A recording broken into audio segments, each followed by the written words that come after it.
Good evening and welcome again to Ideas at Work and Beyond. It's been a pretty incredible week when you look back at it, and I really don't know where to begin. I tend to be a more visual person, and the images that I have floating around in my head from this week have been really, really impactful. It starts in the world of pop culture. For those of you that may not know, Michael Jackson passed away today at the age of 50. Farrah Fawcett passed away this week. Ed McMahon passed away this week. We had another sexual scandal in the Republican Party with the governor of South Carolina. And for those of you that saw that press conference, that was devastating, especially when you consider his wife and the 4 children. But probably the most dominant image that I recall from this past week was what's going on in Iran right now. Some have said when you're head of a revolutionary government, you're really riding the tiger. And if you don't stay on top of the tiger can eat you. Because you realize that you came to power through a revolution. In the case of Iran, it was in 1979 when the Ayatollah Khomeini took over. Some of you that are old enough like me will recall Jimmy Carter and the hostage crisis that went on for 360 days. But now what we see in Iran is we see a yearning for freedom, a yearning for democracy, and it's probably represented better, or no better, than by a young lady by the name of Nida, N-E-D-A. Now some of the pictures we have of Nida are fairly graphic. She was gunned down on the streets of Iran, protesting and desiring to express her God-given right to freedom, her God-given right to choose her own government. And as a result, the repressive regime that is presently in power in Tehran gunned her down along with other protesters. What we're seeing in the Middle East, and I know it's not terribly in vogue to say anything positive about George Bush, but the fact of the matter is George Bush did try to allow democracy to be rooted in the Middle East, in countries other than just Israel. And so you have to think that a little bit the people of Iran, the highly educated people that you see marching in the streets right now, risking their lives, spilling their blood for the opportunity to vote and have self-determination, are seeing what's going on in Iraq next door and seeing a government that has overthrown the strongman rule, isn't buying into some sort of religious rule, but they're allowing their people to vote. So the image that I see from this week is the image of one young lady. Her name was Nida. Any of you that have seen the harrowing video of her as she was shot down in the streets of Iran, and her father's there desperately trying to bring her back to life, it can do nothing but tug at your heartstrings. I try not to see some of these pictures sometimes, but I think it's important. And like the national soccer team of Iran, I, in a little way, stand with the people that are protesting in the streets of Iran, yearning to be free. The only other time I had a situation where a bit of video struck me this deeply was in the atrocity that took place in Beslan, Russia. You might even forget about it. There have been so many atrocities in between, but it was a time when a Muslim terrorist group took over an entire school, a grade school. At the end of the 3-day standoff, there were 335 people that died, including 186 children. I remember I was home late at night and I was watching TV and a documentary came on regarding that atrocity that took place in Russia. And I remember watching it and feeling deeply moved. I felt as deeply moved when I saw some of the video footage of Nida, N-E-D-A. That's her name. She's dead now. Her blood was spilled on the streets of Iran. So that's just my thought for the day. Usually I try to be a little bit more upbeat, a little bit more positive, but it's been a pretty incredible week, and those are just some thoughts I wanted to share with you. Tonight we are very proud and very privileged to have the Monsignor of St. Mary's Parish in the town of Ridgefield, Monsignor Brockovich. Thank you so very much for joining us. I have been watching on TV some of the issues that came up in the state government in Connecticut regarding intrusion into the Catholic Church. I'm on an email tree at St. Mary's. I saw your email. I reached out to you. I asked you to come in, and I appreciate you coming down tonight. Well, I thank you very much, Marty, for inviting me tonight. Great. Well, let's get right to it. Now, for those of you that might not have remembered, this goes back to like March of this past year. Yeah. There was a bill represented or presented in Hartford, bill number 1098. Why don't you just walk us through what that bill represented and what that was trying to do to decrease the freedom of the Roman Catholic Church? Well, basically, Marty, the bill that was introduced by the co-chairs of the Judiciary Committee of the was a bill that would have attempted to reorganize or restructure the Roman Catholic Church in the state of Connecticut, not only on the level of its diocesan administration, but also on the level of its parishes. It would have removed the authority of the bishop and the pastors, the authority that the bishop and pastors currently enjoy according to church law, Roman Catholic Church law, and would have placed all of that authority in the hands of a lay committee, for want of a better term. Right. And that would have been certainly contrary to church law, and it also obviously clearly violated or would have violated the Constitution of the United States, just as importantly. Yeah, there was a letter put out by the Archbishop of Connecticut that says, in part, this was a letter that was read to all the Catholic Church, some 378 parishes in the state of Connecticut. The letter in part says, this past Thursday, the Judiciary Committee of the Connecticut State Legislature, which is chaired by Senator Andrew McDonald of Stamford and Representative Michael Lawler of East Haven, introduced a bill, bill number 1098, that directly attacks the Roman Catholic Church and our faith. This bill violates the First Amendment of the United States Constitution. It forces radical reorganization in the legal, financial, and administrative structure of our parishes, and this is contrary to the apostolic nature of the Catholic Church, and because it disconnects the parishes from their pastors and their bishop, and parishes would be run by a board from which pastors and the archbishop would be effectively excluded. Right, and that was the issue. The Archbishop's letter, I'm sure, was read in the Archdiocese of Hartford at all of the masses on that weekend, and Bishop Laurie, the Bishop of Bridgeport, wrote a similar letter, which was read in all of our parishes, including my parish in Richfield, St. Mary's Parish, and all the other parishes in our diocese. We have 86 parishes in the Diocese of Bridgeport. So all of the pastors read the letter that weekend, and I believe it was the weekend, it was around March 11th, as I recall.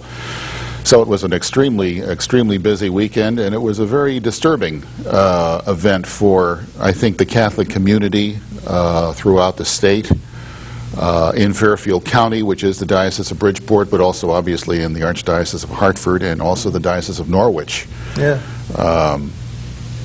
And I could tell just from the reactions and the responses that I was getting from people as they walked out of the services right after the weekend masses, that they were really disturbed by the state's attempt and the Judiciary Committee's attempt to impose a reorganization which was clearly unconstitutional on the Church, to in essence, to interfere with the internal workings of the Roman Catholic Church. The state has no right to do that. Religious liberty, as guaranteed by the United States Constitution, really prohibits the state from doing that. And I think that Catholics throughout the state, and certainly in our area were amazed that the Judiciary Committee would attempt to do that, given the fact that most legislators, and I think it's true in our state as well, are lawyers and should be very familiar with the laws in the Constitution of our country, as well as our state. So, I mean, I was just amazed myself. I couldn't believe it. Yeah, I mean, I really, because I've delved into this all week. I was so excited that you were going to be on the show. I really probably spent too much time researching this and looking it up and trying to look at it from a historical point of view, or like I was reading on one question that someone was writing about it. Whence this bill? In other words, what was the motivation behind it? I delved into it. They even looked back historically at the know-nothing societies that were prevalent. I know we're going back to the 1800s at this point. We are. And there's some of the anti-Catholic organizations that existed. Right. And there are some that smell a conspiracy, a rat, like they want to silence the church on whether it be the issue of right to life or whether it be the issue of same-sex marriage or whatever, and they're thinking this is a backdoor way, we'll attack the church finances and then we'll get the desired results. And Do you see any of that? I think many people suspect that, and I have to say I probably have to count myself among them, although I can't say for sure what the motivation was. But it seems very likely that that motivation is present here somewhere at some level. Yeah. And I just hate to see the legislature of a state, our state in particular, the Constitution state as we call it, use legislation to get back at a particular religious community. I don't think it should be done to any religious community, but the fact that they have attempted to do that with the Roman Catholic community is particularly upsetting to me, obviously, as a Roman Catholic, as a pastor, and as a citizen of this state. Yeah. Our number here is, and they can put it up on the screen too, it's 792-4101. 792-4101. We have a Monsignor Brankovics, from St. Mary's Parish in Ridgefield, originally born and raised in Norwalk, Connecticut. In Norwalk, right. So he'd be more than willing to answer any of your questions. Again, the number, 792-4101. Don't hesitate to call in. So do you think that there were forces at work that may have been behind this bill in an attempt to try to silence the Catholic Church? Because I'll tell you what, it had the exact opposite reaction, because there was a rally, I believe. First of all, they pulled the bill. When they saw the reaction, it was almost as if they had stepped on the third rail of politics, and the reaction was, oh, let's just pull this thing, let's forget it ever happened.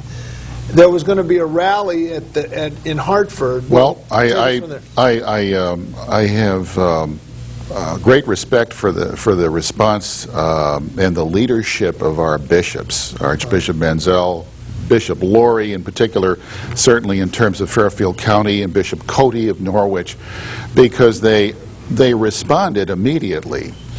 And I remember getting a call on Friday evening, I believe, which was right before the weekend started, informing me that this bill was on the table and was going to be presented, I think, the following week. As a matter of fact, we were preparing for the first of 3 confirmation ceremonies in our parish.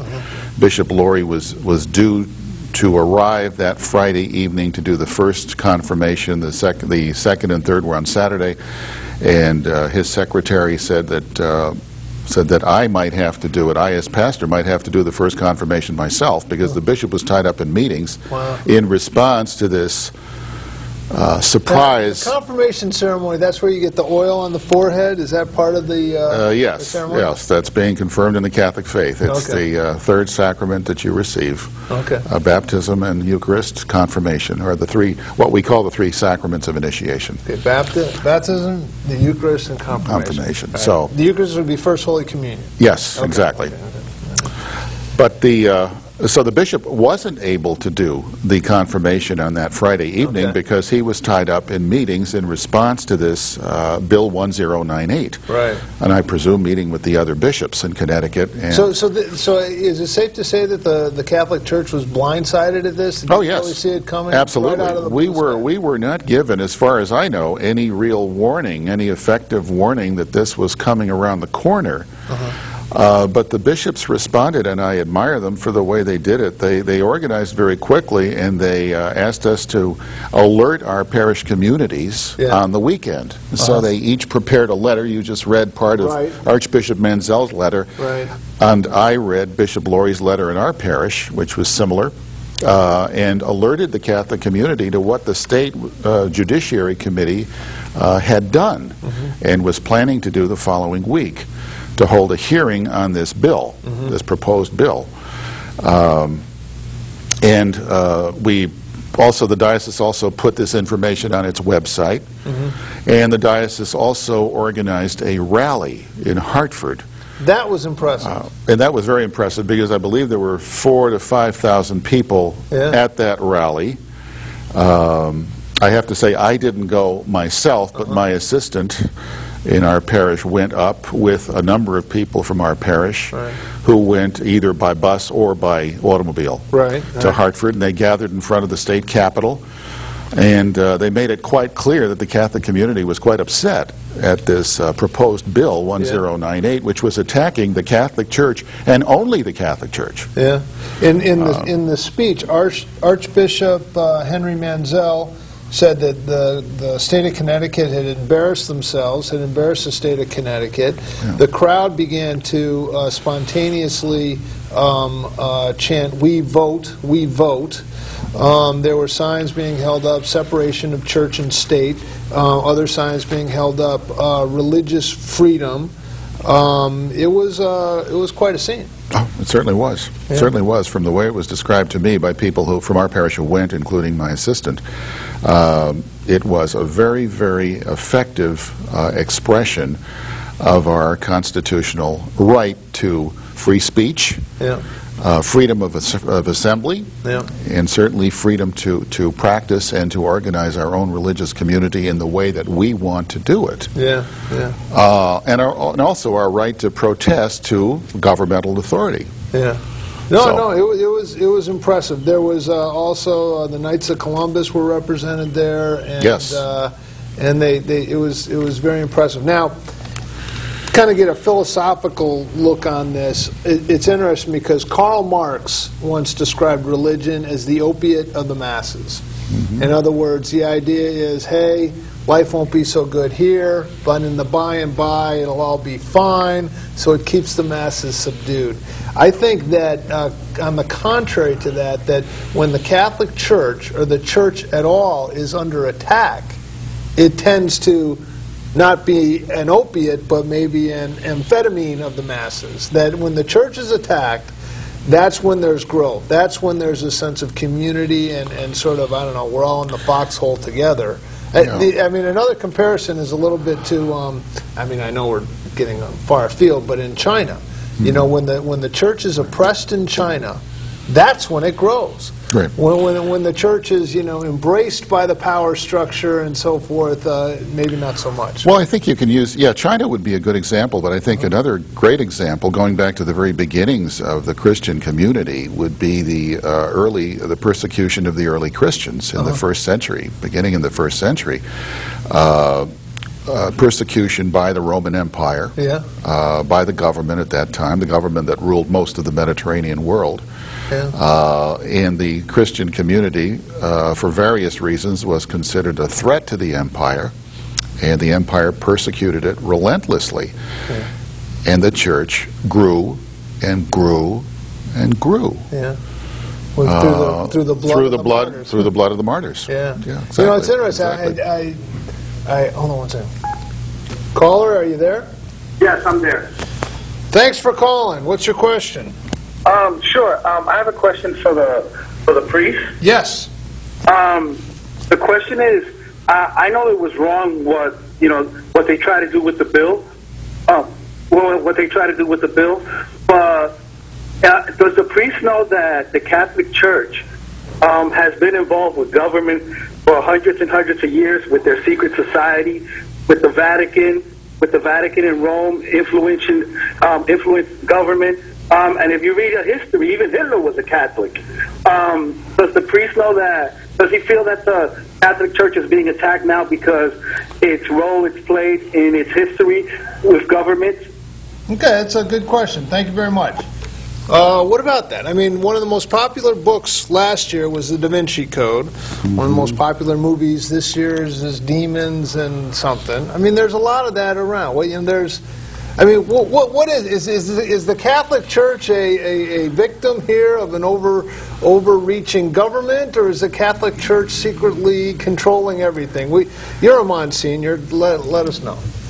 I don't think the Catholic Church is secretly controlling everything. I think the Catholic Church is trying to basically control itself and govern itself, and I think it does it well. I don't think I agree with the caller in this sense that I think that there's been an attempt on the part of many writers, novelists, for instance, the author of the Da Vinci Code, to portray the Church in a very inaccurate way. Yeah. We have to remember the Da Vinci Code is a novel. Yes. It is not a work of history. It's not serious scholarly history. Nor is his other book, Angels and Demons, which is now also the subject of a film. Yes. Very popular film, like the Da Vinci Code. But I don't really think that either of those books gives you a true picture of the Church. Yes, the Church certainly has, in the course of its history, and it's had obviously a very long history, we're talking about 2,000 years here,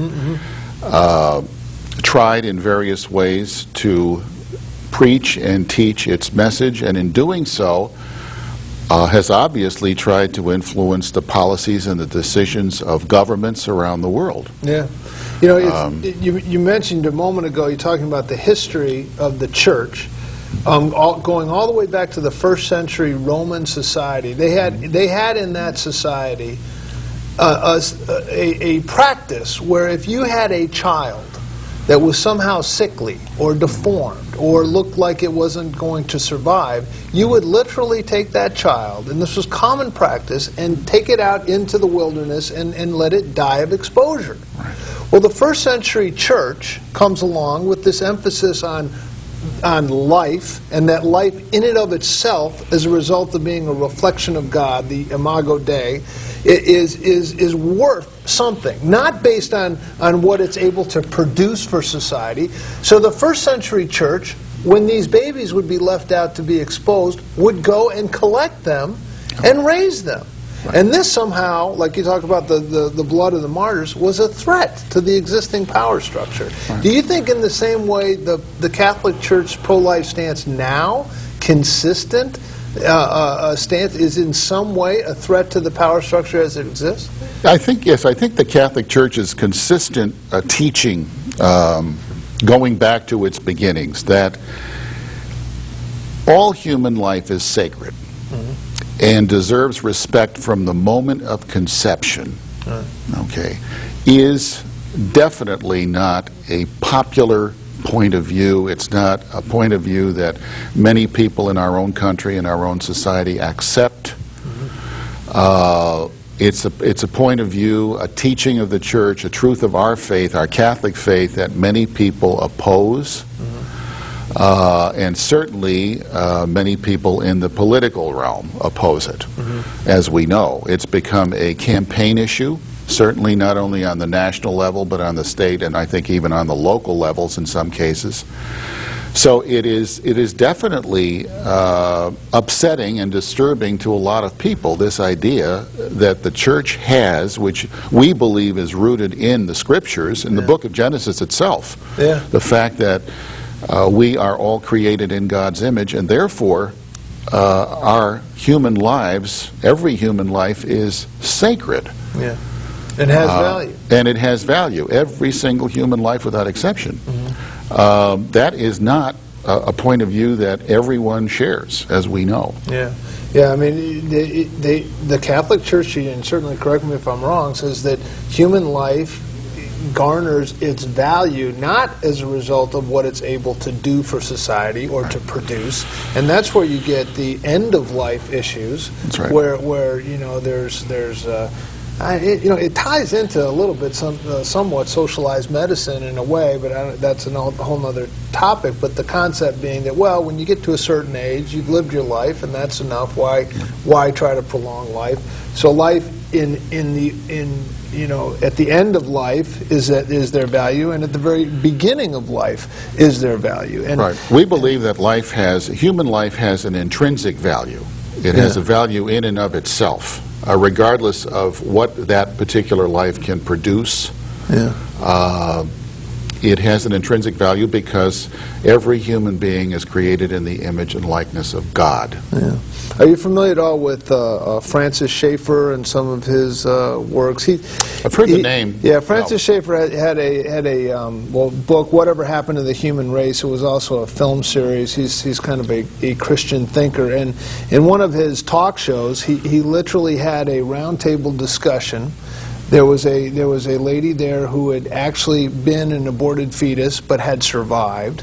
There was another person who, in England, there was a certain drug that was used for women that were pregnant, and it had terrible deformities as a result. For some, I forget the name actually, but this person was born with deformities, and they went around and they said, now people would say that you should have been aborted.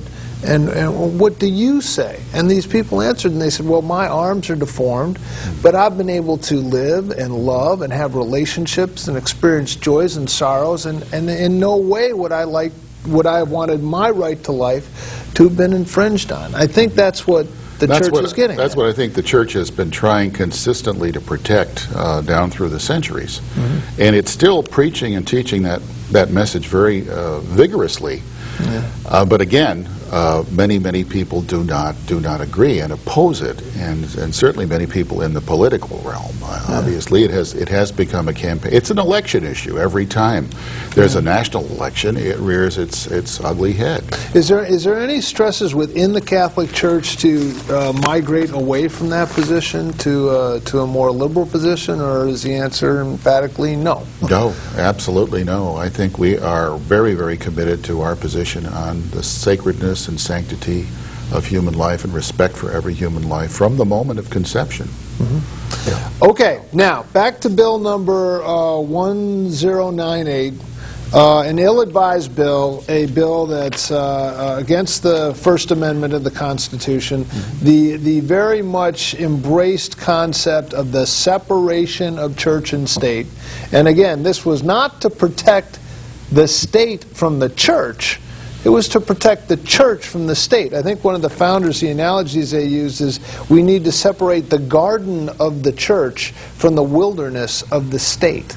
In other words, the church needs to be protected from the state, not the other way around, not the establishment of a state religion. And that's exactly why the three dioceses in Connecticut reacted the way they did, as in an effort to protect themselves, the church, the Roman Catholic Church, from encroachment by the state, unconstitutional encroachment and interference. Okay, so they went through, and this thing never saw the light of day. There was never a vote on it. There was never even a hearing. They were going to have a hearing, but when they saw the writing on the wall, when they saw the crowd forming, they said, "Listen, forget the hearings. Right. Bad idea. Forget the whole bill." Right. So the thing is squashed, but yet there still is this rally, which I thought was a great expression, as you say, of everyone's democratic freedom of speech. And now what's going on with this sort of backdoor ethics situation? What is that story? Well, many weeks later, the diocese found out, our diocese, the Diocese of Bridgeport, found out, and I presume the other two dioceses, that the Office of State Ethics of the state of Connecticut, that one or two of its investigators were looking into the rally that was held in Hartford, and specifically in terms of the Diocese of Bridgeport, our own diocese here, Fairfield County, had decided, at least in some preliminary way, that what the diocese did to organize that rally and to get people up to that rally was constituted lobbying. Oh, for the love of Pete. So this is the basis of this investigation now? That was the basis of the investigation, and the... Well, where do we go to investigate this ethics committee for a charge of harassment against the Catholic Church? Can we start an investigation on them? I suppose that's possible, although so I don't know how. Just so you understand, this, to me, I view life as a playground. Yeah. And this is the playground. The bullies in the playground came along and kicked the Catholic Church in the shins. And the Catholic Church had the audacity to respond to being kicked in the shins. And now they're coming back and say, how dare you respond to our attack on you and your right to manage your affairs as you see fit. Right. Am I oversimplifying it? Not really. My wife accuses me of oversimplifying things. We're going to take a break right now. We're going to have some news, some weather, and some other very important issues from our crack news and weather team. And we'll be back some more with Monsignor Brankovich. The number again is 792-4101. Don't hesitate to call with any questions. Da Vinci Code, history of the Catholic Church, or what have you. We have them for the next half hour. But right now, we're going to take a break for news and weather. Now, from the studios of Comcast Channel 23, this is a news update with anchors Austin Greenfield and Jim Masters. The latest news, sports, and weather from around the entire greater Danbury region. And now, Austin Greenfield and Jim Masters.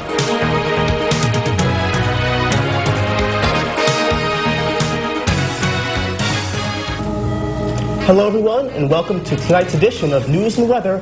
I am weathercaster Austin Greenfield alongside newscaster Jim Masters. I will have your weather in just a moment. But Jim, what's going around in the news with the local area? A lot going on. We'll see in a minute with the weather, Austin. First, a Danbury man whose car allegedly rear-ended another vehicle while driving on South Street is blaming a crossing guard for the accident. Stephen Corona of Hakeem Street filed an apportionment complaint against the city this month, claiming a crossing guard acted in a negligent manner, where the crossing guard suddenly and without warning emerged into the view of a passing motorist. Corona's attorney, Randall Avery, said the crossing guard allegedly entered the roadway from behind a truck that was double parked. He added that conditions were icy when the accident occurred about 8:26 a.m. on February 5th, 2007, near the intersection with Main Street. He said also, quote, the crossing guard gave a sudden signal that precipitated these two vehicles to collide, and each of the two operators have suggested the crossing guard played a role.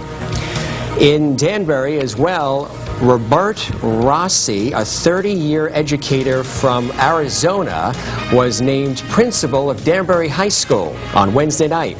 The Board of Education voted 8-1 to approve Superintendent Sal Pasquarella's recommendation of Rossi, who leaves a 1,600-student school in Arizona to head the city's nearly 3,000-student high school.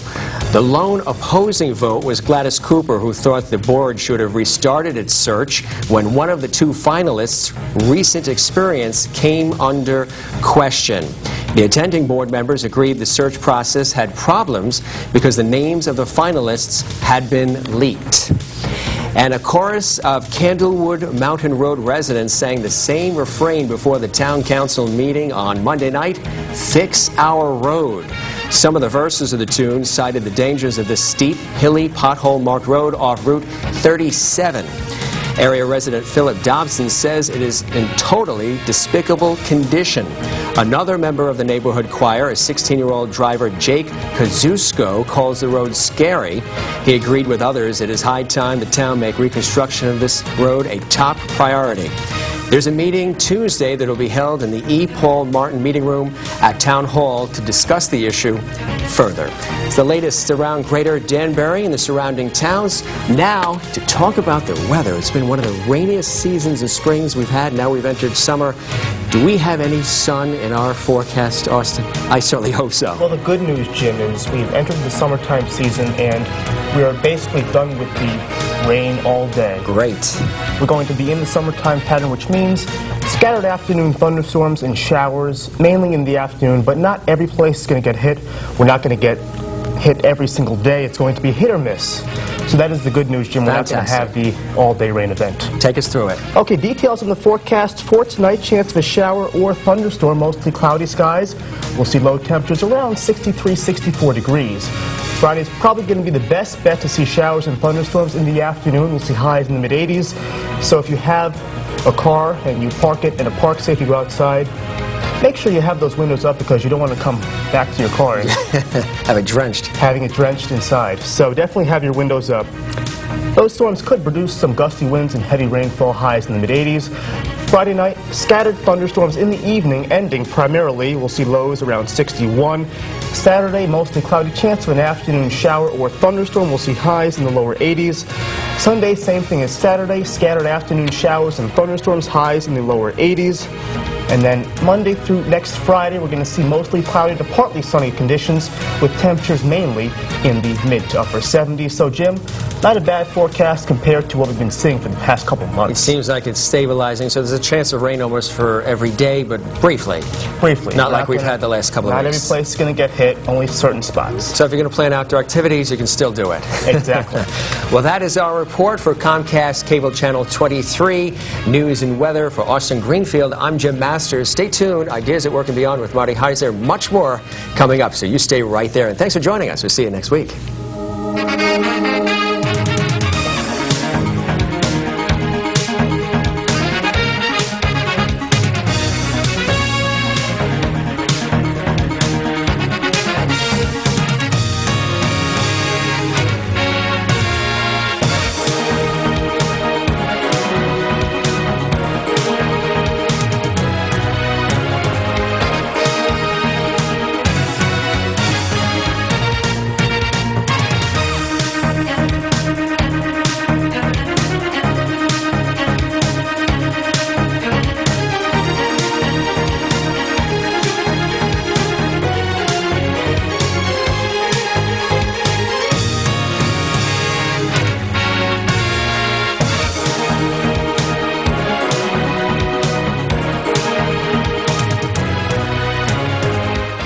Welcome back to Ideas at Work and Beyond. We're here with Monsignor Brockovich from St. Mary's Parish in Ridgefield, Connecticut.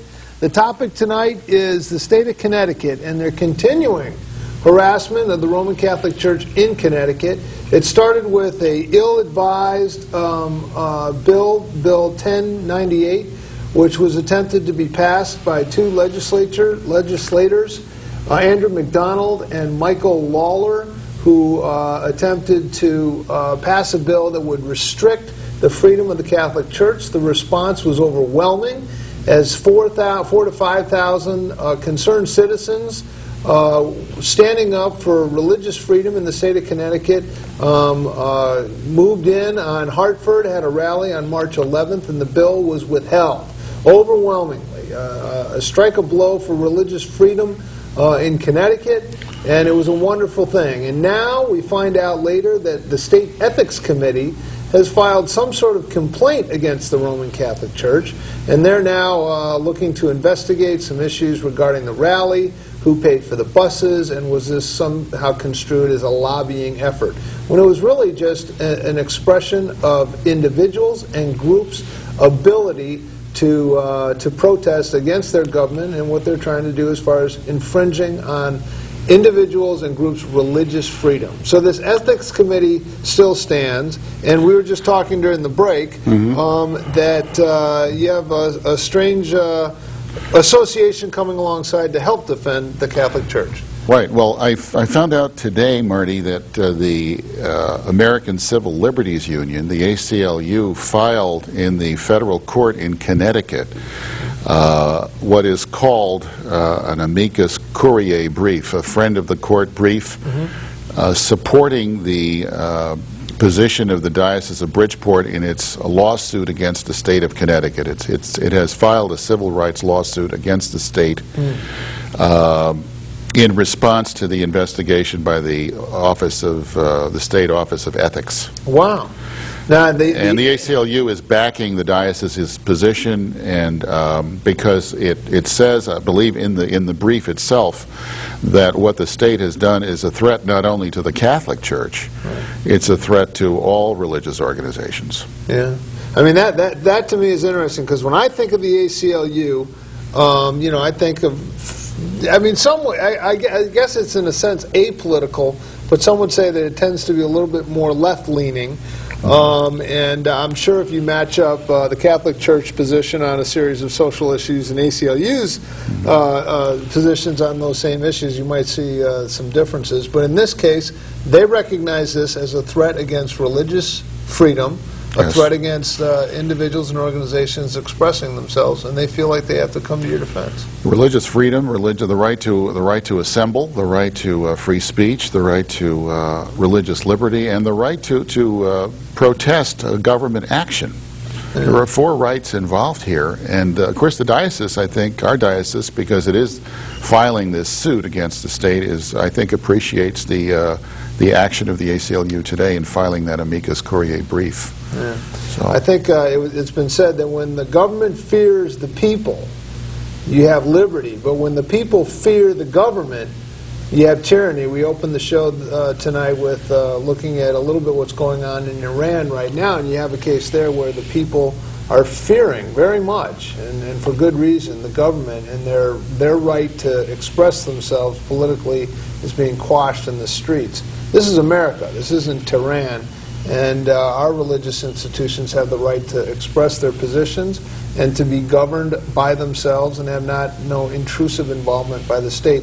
And that's exactly what was attempted here in Connecticut. It's shocking to me when you think about it. Yeah. We delved into a little history. You seem to be a learned man. After all, you're a Monsignor. Who were the Know-Nothings, and what were they about? I may be a learned person in the sense that I've had a lot of education, but I'm not a church historian, so I have to say I don't know a great deal about the Know-Nothings, except that they were opponents of the church back in the 19th century. Okay. Opponents of the rights of the church, and the basically bigoted people. Very prejudiced. I guess the genesis of the term know-nothing was a result of when people said, well, are you about this? And people would answer, oh, I know nothing. I know nothing. And that's why they were called the know-nothings. But really the Catholic Church, I mean, right now you're considered a strong and powerful church in the country and so forth. But really, when it first began to grow in the United States, say in the 1700s, the 1800s, it was very much a persecuted church.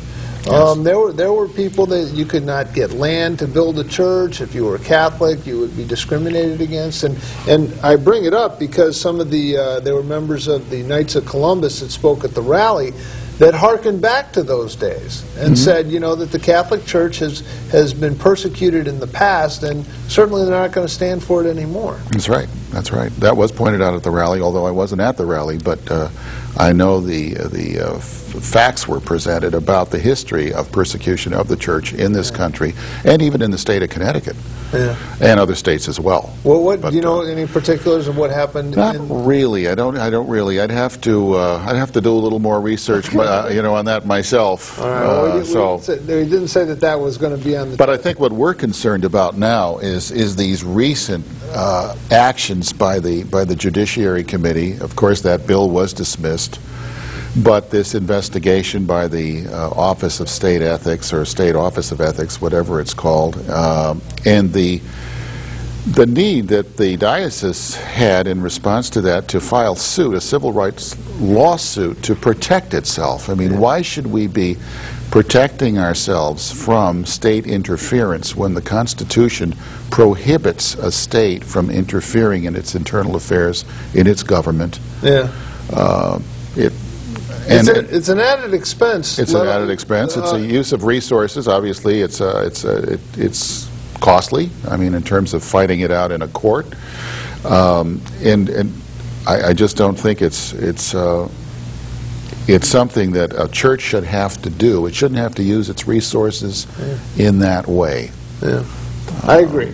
Now, I have to ask, because there was some, in my research I looked into it, there was some speculation that this bill was a result of a certain parish in Darien, Connecticut, where there was a minister there who had misappropriated funds, and that there seemed to be a need for some outside control.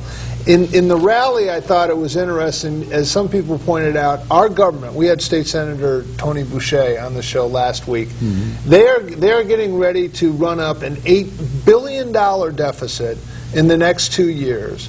And the audacity of the state of Connecticut to say, we know better how to run the finances of your individual parishes, boy, look at the great job we've done so far, to me is a bit, galling. But do you think that there was any validity in the concern that was expressed about a rogue parish, if you will, that had issues? Well, there is a parish in Darien, and the former pastor of that parish was accused and was convicted of taking money from the parish, misusing money, mismanaging money, was tried and convicted and is now serving a sentence in prison. Wow. I heard also myself that a couple of people from that parish approached one of the legislators and suggested that the legislature itself take a look at the way parishes are organized, the way parishes are managed financially. So but I don't have any facts to support that. I just heard that. Okay. And I don't know how true it is, but it's certainly possible. And I can't really say much more than that. All right. But there, and I guess there are 378 parishes within the state of Connecticut. Right, in all 3 dioceses, I believe. Okay. Yeah. But there is independent oversight of finances within the church structure. Absolutely. By the laity, and it seems like there's checks and balances in place. In our speaking for our diocese, and I can only speak for our diocese because I'm not familiar with the Archdiocese of Hartford's system or Norwich either, but in our diocese, our diocese has a very carefully worked out policy of financial controls and procedures for parishes, which are enforced. Each parish has a finance council which works with the pastor to help manage the monies that parish takes in, how they're spent, how they're invested, if there's any money to invest. And the diocese holds the pastor and the finance council accountable. Every year, a review of parish financial controls and procedures is done for each parish. And so, I mean, we have a very, very, very, I think, thorough system in place that really helps to oversee at least the finances of the parish, and also the other aspects of the parish as well. Caller, you're on the air. Hey, Marty, how's it going today? Good, good. Hey, a few things on this bill, Bill 1098. I did a lot of research on this because I was actually at the state capitol a lot during this session, and the origins of the bill, which was not something that was introduced by Waller and McDonald, but it was petitioned to people from the diocese, in Greenwich and in Darien, where these sessions took place, went towards members of the judiciary to petition to have this law introduced, which is by also an amendment to current state law, not an introduction of a new law. It's an amendment to law that would give lay people the ability to see how the money is being used in the church. One of the reasons why this was introduced was because these petitioners asked the church at this time, hey, how is our money being used? This priest took all our money, and the parish said, no, you have no right to see how the funds are being used. That's why they went towards the Donald and Waller, actually this legislation to be brought to the General Assembly. It was something that was petitioned by members of Ballers and McDonald's district. And I think the perception that's being done here is that it's some type of attack upon the church. But it's not actually an attack on the church because the people in the parish wanted this to be done. It was something that was petitioned. Furthermore, this is something that was done last session. It was actually the members of the parish went towards a Republican member of the state representatives and asked this to be done also. This is something that came up last session. So there's a lot of, I think there's a certain amount of misinformation and a lot of hype being done about this, which resulting in death threats being placed upon individuals. The most latest one was done by Hal Turner, who asked people to take up arms and bring harm towards these two individuals. As regards to the lobbying situation, lobbying laws dictate that if you spend over $2,000 on lobbying efforts, you have to register as a lobbyist. Right. There is something called the Connecticut Catholic Conference that represents all 3 parishes in the area. The church has a lobbyist that's at the state capitol right now. What was done was that the church spent over $2,000 in buses going up to the capitol lobbying for a particular effort. You have to register and you have to follow certain laws if you do something like that. That's why they're being investigated. This has nothing to do about attack upon religion.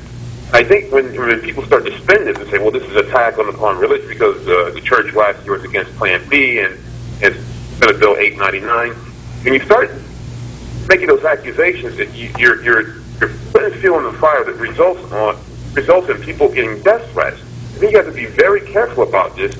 Do your due diligence and present all the information before you say, well, I don't know where this bill came from. Where you know exactly where it came from because, you just said 5 minutes ago that about the origins of this particular bill 1098, which had to do with the people down in Greenwich and Darien who lost millions of dollars on priests that just abused the money that they gave to the church. Okay. No, I'm not trying to, take up a lot of your time, but you just can't say in the first 5 minutes of the show that you don't know where this is all coming from. It might be an attack upon the church. And then, like 5 minutes ago, just say that, well, we actually know where this came from. Now, you got to be very careful about this because people's lives are on the line. There's a lot of wackos out there that do a lot of crazy stuff because a lot of people putting fuel in the fire here. Okay. That's all I have to say. Okay. Thank you for the call. Let me try to respond to each of the things that you mentioned. First of all, when we're talking about whence comes this bill, I'm trying to explore, is there a hidden agenda that's being represented by the bill?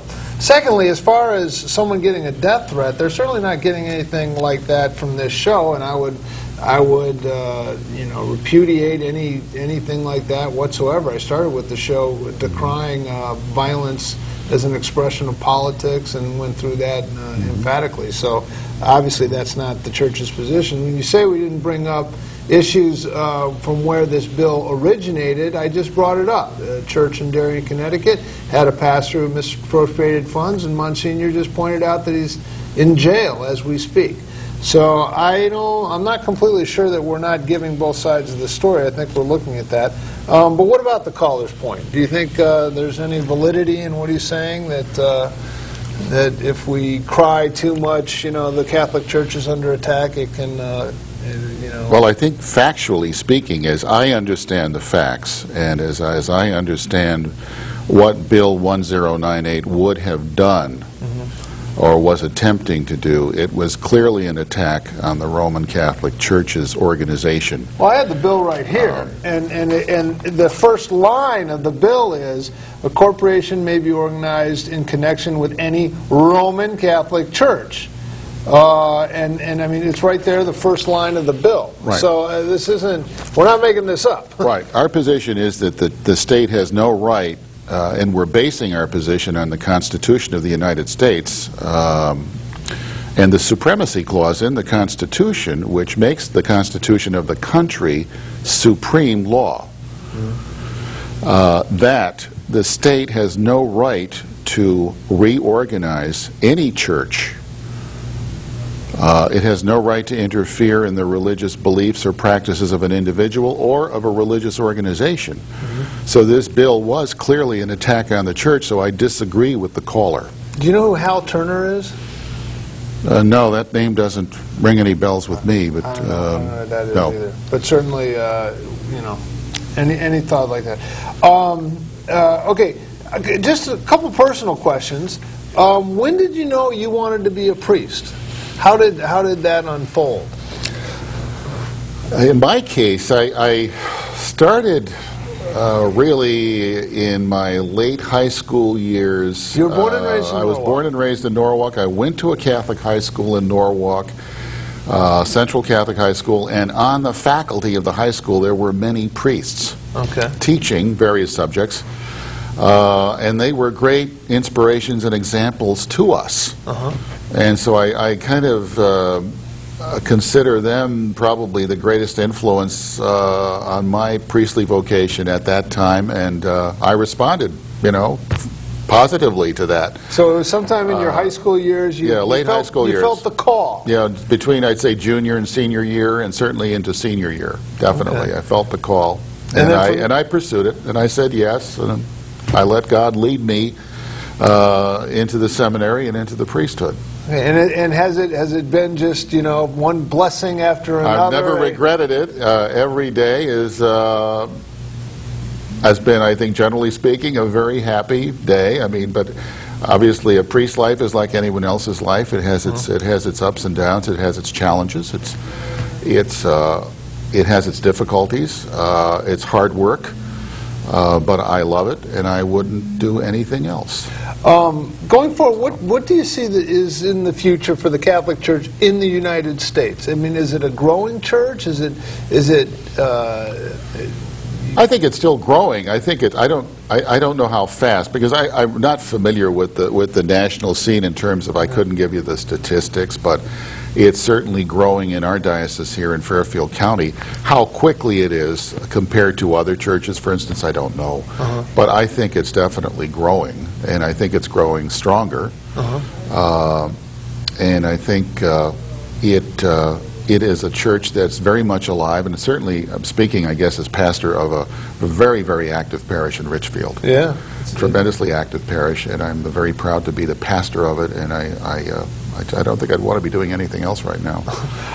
What about ecumenicalism? I realize that Martin Luther came along in the 1500s and had this concept of the priesthood of all believers, and that we don't need the clergy, and there may have been some excesses of the Catholic Church back then, but what's your view on ecumenicalism? Is there room for Protestants? I think we have a very good relationship with our fellow Christians in other Protestant denominations. I think we have good relations with our Jewish brothers and sisters. I think we have good relations with Muslims in this country. I think the Catholic Church does try to relate well and in a friendly and in a dialogical way with every other religious group. For instance, in Richfield, we have a clergy association, and the pastors and clergy of every church are members of it, and we meet every month. All right. So, well, that's good. The freedom of religion. It seemed to have been under attack by